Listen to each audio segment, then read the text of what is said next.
Hace 2 años que venimos preguntándonos cuándo nos vamos a ver, cuándo nos vamos a encontrar. Y en el medio sale este bellísimo libro de Elena, Notas sobre el hambre, de editorial Mandacarú, una editorial que amamos. Y bueno, es un placer eso, poder escucharte hoy, poder conversar. Sabemos que Elena está teniendo una agenda en Buenos Aires agitadísima, está buenísima. La pueden ir a ver en distintos lugares, escuchar. Pero bueno, tiene un significado especial estar acá en la calle, en esta feria autogestiva, independiente, que es una fiesta de las editoriales y de los libros y de las lecturas. Así que muy contenta de estar acá. Este libro que presentamos hoy se llama Notas sobre el hambre. Para mí es una autobiografía política de Elena. Lo es al modo de un diario de sueños, haciendo tanto de la autobiografía como de la política un material onírico, totalmente real. Este libro de Elena es una tirada de cartas. Elena es una tarotista experta. Como lo puede hacer esa tirada de cartas quien confía seriamente en un oráculo clasista, que lee en la historia de las tomas de tierra la historia de la lucha de clases que nunca se contó. Este libro de Elena tiene su firma porque es la voz de una escritura bellísima y polifónica. Es poema, es panfleto, es debate teórico, es audacia de quien se investiga a sí misma para entender los planes vivos, presentes y antiguos de los que forma parte. Este libro de Elena tiene una tesis que lo atraviesa como un río. El hambre es deseo. Por ahí leyeron hoy su entrevista en página 12, donde esta tesis se vuelve a decir de una manera también muy bella. Describe de modo muy pegado a la piel y a los músculos lo que es el hambre, qué significa que el hambre te hace aullar. Relata de manera política la incógnita del deseo, que lo convierte en materia orgánica y en secreto, en fiebre y en pesadilla. Este libro de nuestra queridísima amiga Elena es un tránsito que nos lleva de un lado para otro. Por momentos es de día, por momentos desembocamos en la madrugada. Lo que conduce esos pasadizos es la ira. Ese es el tono de la escritura, una fuerza que guía este viaje. Este es el tratado de una alquimista, Elena, que logra poner en combustión las palabras, los espíritus y la revolución. Bueno, muy contentas de estar acá. Y lo primero que quería preguntarte es, ¿qué significa escribir siendo, como vos sos, educadora, escritora, militante, tener una trayectoria que es tan múltiple, tan diversa y a la vez, mientras haces todo eso, te dedicas a la escritura, sos poeta? También en Tinta Limón hemos publicado textos de Elena en la compilación colectiva Quilombo y en la otra compilación colectiva que se llama La Internacional Feminista. Ahí también Elena ha escrito. Bueno, ¿qué significa escribir y cómo ha sido, digamos, en tu trayectoria esta combinación de registros de vidas, de trayectorias, y cómo sigue eso en ebullición? Ay, estoy muy alegre, muy contenta, muy agradecida de estar acá. Es un placer, bueno, al lado de una amiga también que nos acompañamos ahí en la lucha, porque es de donde comienzo a escribir.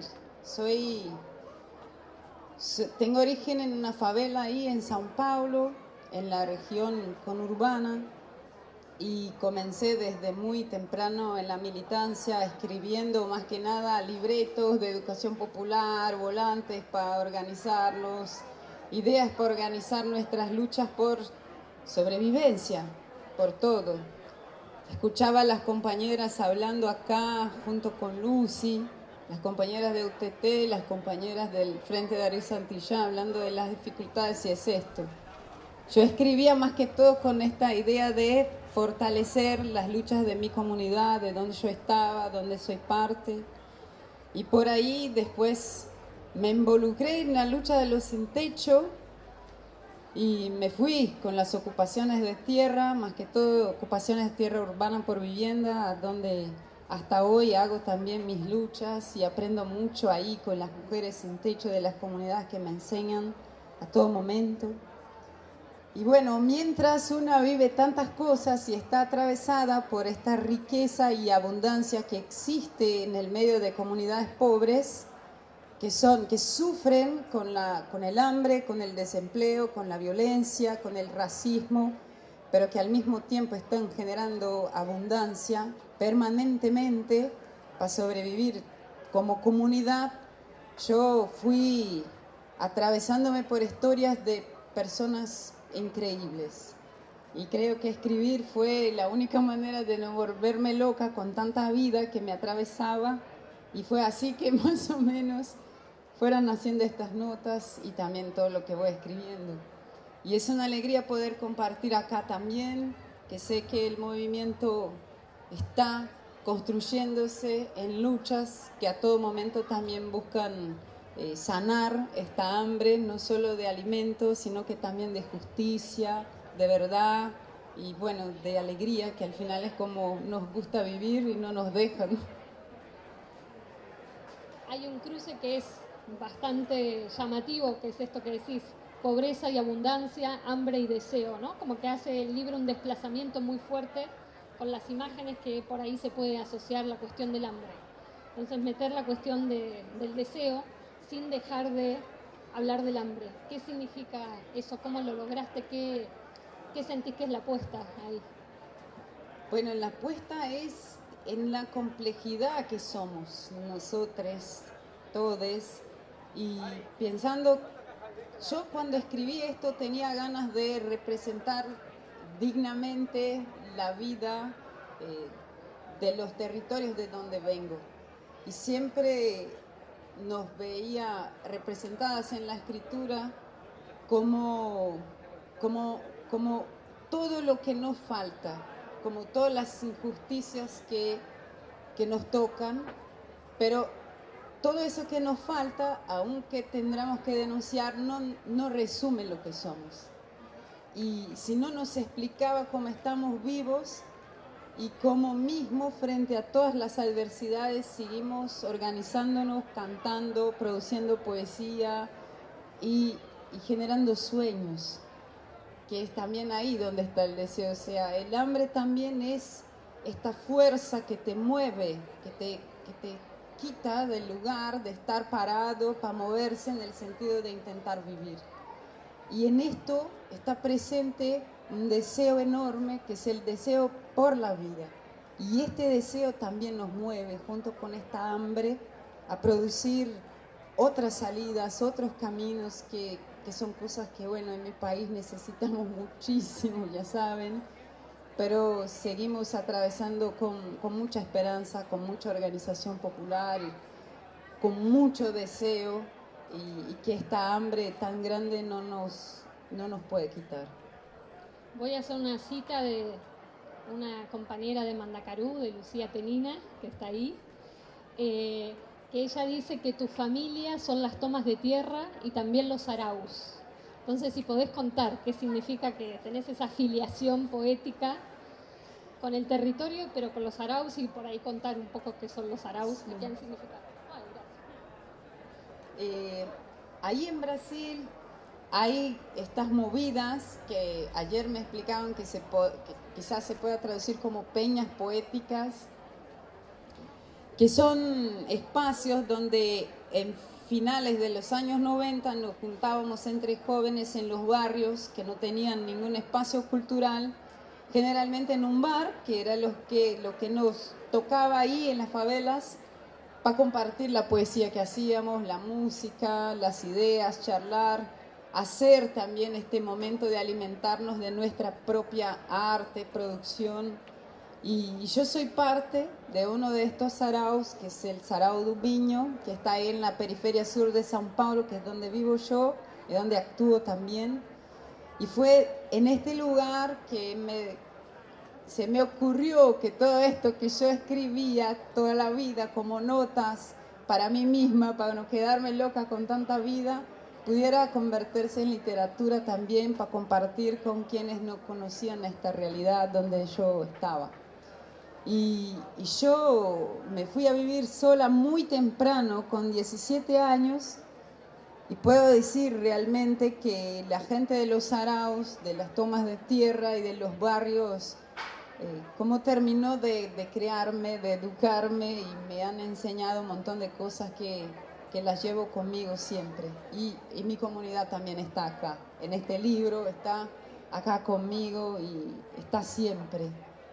Donde voy está también mi comunidad. Entonces eso para mí es ser hija de estos saraos, de estos territorios, de estas tomas, que estas historias se puedan compartir. Hace poco empezaste una iniciativa que es la Escuela Abya Yala, que es una escuela de formación política, pero es una escuela de lectura y también es una manera muy práctica de pensar cuáles son los feminismos que nos interesan y a partir de qué prácticas, ¿no?, construimos feminismos. Me gustaría mucho que cuentes cómo surgió, qué están haciendo, cuáles son los planes también de esa escuela. Yo comencé compartí con muchas compañeras que me fueron poco a poco enseñando cosas, gente de otros países también, experiencias de lucha. Yo estuve acá, conocí a ti, a Ni Una Menos, a otras experiencias, a varias experiencias. Y mis hermanas de comunidad no accedían a estas experiencias. Por la lengua, por un montón de cosas, por la vida difícil. Y yo pensaba de qué manera podría compartir con ellas todo eso que me llegaba a mí. Y entonces organicé como talleres, 2 días de talleres con esta idea. Invité compañeras de las tomas, del barrio, de los saraos, de todo eso ahí donde estamos metidos, todas estas confusiones que nos encantan. Y el espacio se convirtió con la fuerza de ellas en algo que no podríamos después dejar de hacer. O sea, nos encontramos algunas veces, pero comenzamos con mucho llanto. Las mujeres con todas sus historias, no logramos comenzar a estudiar un tema sin antes hacer como que un círculo de palabras donde puedan decir cómo están, y son tantas las violencias y tan duras ahí en las mujeres racializadas, pobres, faveladas, que es efectivamente compartir el dolor y conectarse también a través de este dolor, generar confianza en este primer momento. Y en este espacio donde se genera así la confianza, después juntas estudiamos, ahí están las crianzas, ahí cocinamos. Una vez al mes nos encontramos y hacemos este momento donde paramos, podemos mirarnos un poco a nosotras, acordar que existimos con todas nuestras dolores y cosas y también con nuestros sueños. Y ahí también nos organizamos, tenemos una parte de nuestro día que es de organizar las intervenciones en territorio, y así vamos desde 2019, nos reuniendo todos los meses. Cuando llegó la pandemia ya sabíamos que en las favelas el hambre se iba a hacer presente de una manera muy dura y terrible, y nos pusimos a recaudar comida, a distribuir eso, a acompañar mujeres que estaban sufriendo violencia, otras compañeras que perdieron personas en este proceso, y bueno, con tantas otras cosas. Y eso nos fue fortaleciendo y ampliando cada vez más el grupo con la fuerza de estas mujeres del territorio que se abrazaron para sostenerse en un momento tan difícil, y que efectivamente con su trabajo no reconocido reducen los daños que causan a nuestro pueblo. La escuela funciona así, se llama Escuela Feminista Abya Yala, y me da mucha alegría poder compartir con todas las que están ahí construyendo desde sus aportes comunidades mejores. Esa es la escuela. Si la quieren, hay redes, hay cosas ahí donde se puede encontrar también más información y ver también otras caras de mujeres que son increíbles, admirables, que las quiero mucho y que laburan con su cuerpo para mejorar la vida comunitaria. Bueno, muchos de los encuentros que se empiezan a hacer ahora presenciales después de estos años de pandemia, donde los encuentros persistieron pero en otra escala o con otras urgencias, bueno, hay mucho la necesidad de contar qué fueron estos 2 años, ¿no? Y de producir un espacio, como vos decías, en que antes que todo se recuente lo que pasó y se haga lugar también a eso. ¿Cómo fue para vos estar en Brasil cuando sabemos que las noticias de Brasil de la pandemia son realmente catastróficas? Y sé además que te pusiste a estudiar ciencias médicas o sanitarias, así como, ¿cómo fue esa experiencia de pandemia teniendo también todas estas redes y estos recursos colectivos, ¿no? Bueno, fue durísimo, como creo que también acá y en todos los lugares, pero en Brasil, desgraciadamente, la pandemia nos encuentra coincidiendo con Bolsonaro en el gobierno. Y la política genocida de masacre de los pobres, la política declaradamente en contra de las mujeres, bueno, esta política facha que este gobierno lleva al frente estaba ahí. Y la pandemia llegó y se juntó con esto de manera que la situación fue desesperadora, fue de mucha desesperación.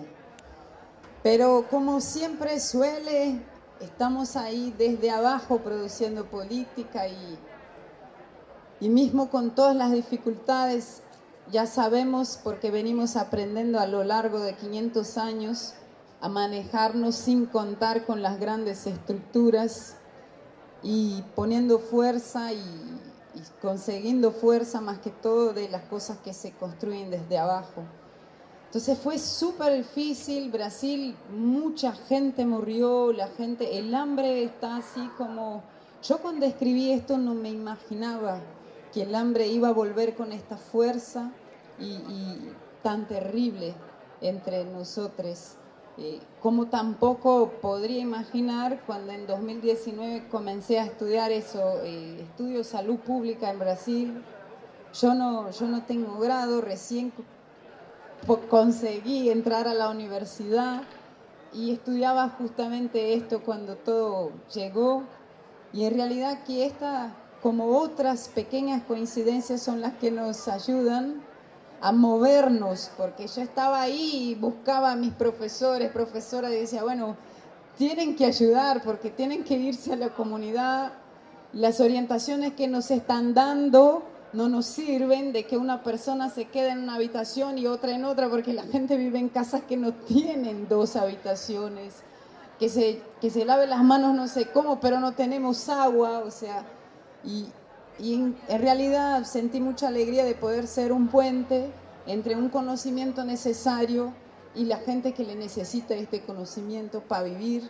Y así, con estas estrategias de distribución, de mejor distribución de conocimiento, de fuerza, de comida, es que nos fuimos manejando y verdad que salimos fortalecidas como redes que se apoyan y que intervienen ahí en la vida, en nuestros barrios. Entonces fue difícil, está difícil todavía porque ahora se viene con fuerza a ver lo que es, ¿no? Mucha gente adoecida, mucha gente enferma, mucha gente, el tema de la salud mental difícil, durísimo, a las mujeres pobres terrible porque lucharon en contra de todo, pero ahí nos vamos, logrando sostenerlos como podemos y creo que salimos fortalecidas, confiantes, abrazadas con fuerza una con la otra y así vamos tejiendo alianzas. En el medio sale el libro en Brasil, este mismo libro, y tiene muchísima repercusión, ¿no? Hay incluso varias postulaciones a premios muy importantes para el libro. ¿Qué significó o cómo explicás un poco esa resonancia que ha tenido el libro justo en este momento también tan difícil? Bueno, explicar no sé muy bien porque yo no esperaba. Yo ayer decía a las personas lindas que estuvieron en una actividad de lanzamiento que yo cuando resolví que iba a hacer este libro, pedí ayuda a un amigo que me hiciera una tapa, ayuda a otra amiga que me hiciera la revisión, no tenía un peso, me agarré un préstamo en el banco para imprimir algunos y salí a distribuirlos en estos espacios, en las peñas poéticas, en las ocupaciones, con las ganas, en primer lugar, de que la gente de mi barrio y de mis comunidades pudieran leer y sentirse representadas dignamente en lo que es nuestra vida. Y eso fue el primer premio y reconocimiento que logré y que me dejó muy feliz. No esperaba que después el libro quedase como finalista del premio Jabuti, que es el más importante premio de literatura en Brasil. Y en realidad todavía no lo sé explicar. Yo estaba en la cola del banco para pagar la cuota del préstamo que tenía agarrado para imprimir los libros y me dicen, escuchas, sos finalista del premio Jabuti. Yo decía, no, me estás haciendo broma, tengo que hacer cosas, después te llamo. Y así, con mi amiga. Y cuando me di cuenta, sí, era verdad. Y es importante el reconocimiento del premio. Más que todo porque no es, yo no lo veo como un reconocimiento solo a mí y a lo que escribo, sino un reconocimiento a que desde otras partes donde no estamos acostumbrados, también se genera literatura, también se genera pensamiento, también se elabora acerca de la experiencia. Vivimos la experiencia del hambre, pero también somos capaces de elaborar esta experiencia y de producir acerca de ella un relato que se pueda compartir y quién sabe aportar para que construyamos un mundo donde el hambre no exista más. Y ahí sí, ahí creo que este reconocimiento nos llega como algo que nos da fuerza para todo este movimiento. Bueno, y dos cuestiones más que me interesan mucho.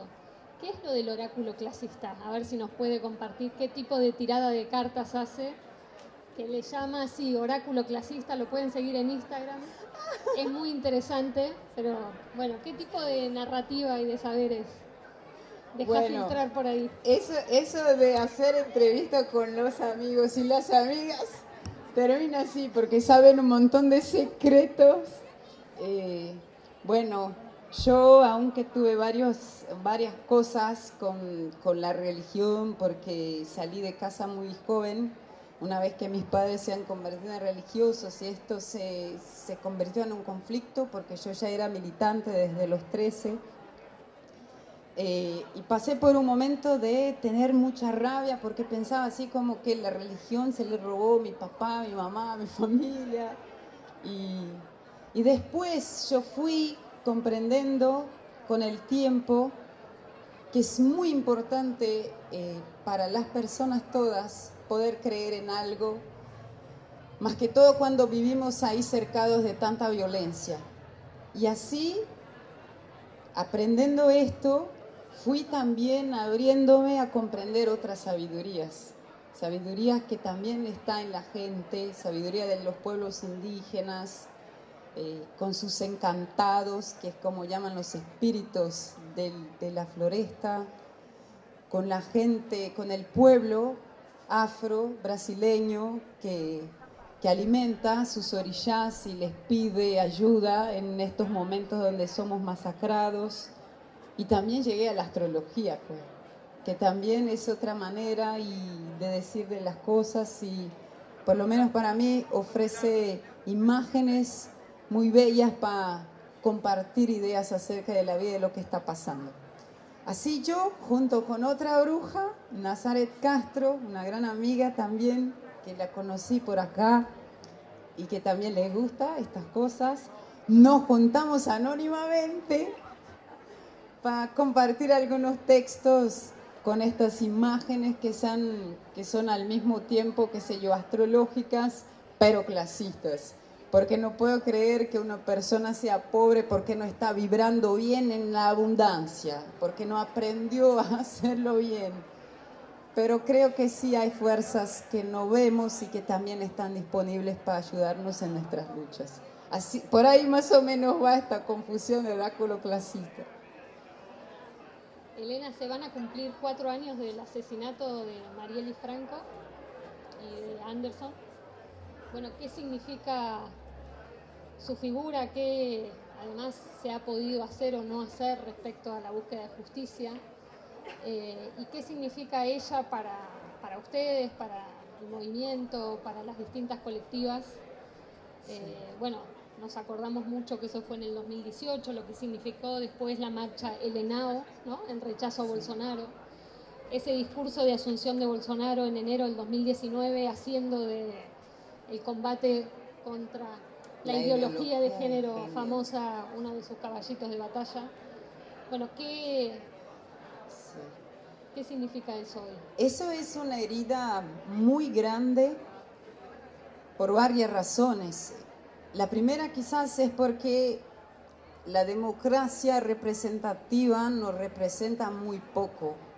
Brasil es un país que tiene una población mayormente negra, indígena, afroindígena, y tenemos un parlamento y blanco, así nomás. Entonces la lucha para intentar que la democracia representativa nos pueda representar, aunque sea un poquito, es muy grande. Y de la parte de mujeres negras, mujeres indígenas, faveladas, afroindígenas, es más grande todavía. Y Marielle es una de las que logró romper las paredes y llegar hacia este estado, intentando cambiarlo desde adentro, fue asesinada también por este estado, se puede decir. Porque cuando decimos quién mandó matar a Marielle, ya algo sabemos, pero la justicia no llega porque tristemente la muerte, el asesinato de Marielle se suma a los miles de asesinatos a personas jóvenes, negras, faveladas, a mujeres pobres que se pasan todos los días en Brasil, que tiene números altísimos de homicidios todos los años, números que se pueden comparar a números de guerra, lamentablemente, y que no se hace justicia. En realidad es una política sistemática de control de la población más pobre para que no se revuelte, para que tenga miedo de revoltarse frente a esta cosa a esta desigualdad tan gigante que hay en Brasil, donde vemos una gran riqueza, convivir vecina con el hambre, y para sostener eso solamente mucha violencia de Estado. Entonces, es una herida lo de Marielle, pero también no dejamos de nombrarla, de lembrar a ella y a todos nuestros muertos todos los años que nacen con esta sentencia de muerte por ser pobres, por ser negros, por ser favelados.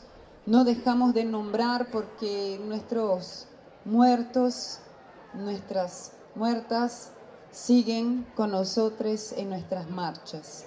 Y esta fuerza esta es la fuerza que significa Marielle para el movimiento, y esta es la herida que significa este asesinato más injusticia a una persona negra y favelada en Brasil. Bueno, este año va a ser un año complejo también en Brasil, ¿no? Bueno, son años de elecciones en América Latina, y este año le toca a Colombia y a Brasil, que son, bueno, dos lugares muy importantes para pensar la región. No sé, te quería pedir alguna reflexión antes de despedirnos sobre, bueno, cuáles son las perspectivas que vos ves, no solo en el plano electoral, sino también qué significa, bueno, varios movimientos haciendo una campaña por fuera de Bolsonaro, ¿no? Con el lema fuera Bolsonaro. ¿Qué se juega un poco en este año que aparentemente ya es una suerte de salida de pandemia en la región, pero que bueno, nos deja también en situaciones muy frágiles y muy difíciles por todo también lo que venías comentando? Bueno, es un año de elecciones, y es un año de elecciones sin que Bolsonaro tiene que salir sí o sí, porque ya no es posible más en el medio a todo eso, a esta masacre en contra de los pobres, seguir este hombre. Hay gente conservadora que sigue a sostenerle, a apoyarle, pero también hay mucha gente que le ha votado en las últimas elecciones porque tenía rabia, porque estaba revoltada, y ya no creía más en los caminos, qué sé yo, democráticos, y después se arrepintió. Eso se puede ver mucho en varios lugares. Gente que se dio cuenta de que no es por ahí. Y por eso tengo una confianza bastante grande de que no vuelve Bolsonaro. Con esto laburo todos los días y que se vaya Bolsonaro. ¡Fuera Bolsonaro! ¡Fuera Bolsonaro! Pero igualmente esta fuerza, esta creencia, esta certeza también sirve para alimentarnos de otra idea que creo que también es algo que va a pasar y que es muy importante, que es el movimiento en la calle, el movimiento en los barrios. Todo eso se está también reorganizando, porque pasamos por estos 2 años creando maneras de estar, de actuar con todas las restricciones sanitarias, todo el riesgo, todo eso, y ahora comenzamos a poder respirar un poco más tranquilas y pensar los desafíos que tenemos. Entonces creo que ahí está mi más grande apuesta, en el movimiento. Las elecciones son importantes porque lo vamos a sacar a este desgraciado del poder, pero también es importante que entre movimientos podamos fortalecernos para que el poder no se va de nuestras manos. No les queremos solamente entregar a otra persona que esté ahí en la presidencia, sino que hacer pensar que los gobernantes tienen que obedecer al pueblo y que el pueblo esté fuerte para en las calles hacer con que los gobiernos hagan lo que queremos y necesitamos nosotros, no ellos. Ellos están al servicio de nosotros, porque así debería ser, y creo que con esta reorganización, con este salir a la calle, celebrando que llegamos vivas hasta acá, es que vamos por ahí reconstruyendo con más fuerza todavía, con esta certeza que es desde abajo que vamos a hacer el cambio que necesitamos, y necesitamos cambiarlo todo.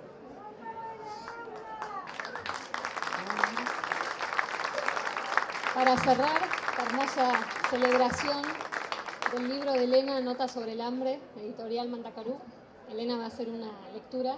Ay, sí. Yo quiero hablar una poesía, con esto termino, pero no está acá. Acá les dejo con curiosidad para que lean, pero es una poesía que hice justamente discutiendo con compañeras en Brasil que son madres de jóvenes que fueron asesinados por la policía, por la violencia policial, y que hacen parte de este movimiento que ahí en Brasil llamamos abolicionismo penal, para discutir este Estado punitivista que en realidad encarcela pobres, negros, mujeres y todas las personas que no son lo normal, la regla o lo que sea, como llamen ellos, ¿no? Se llama Presentación.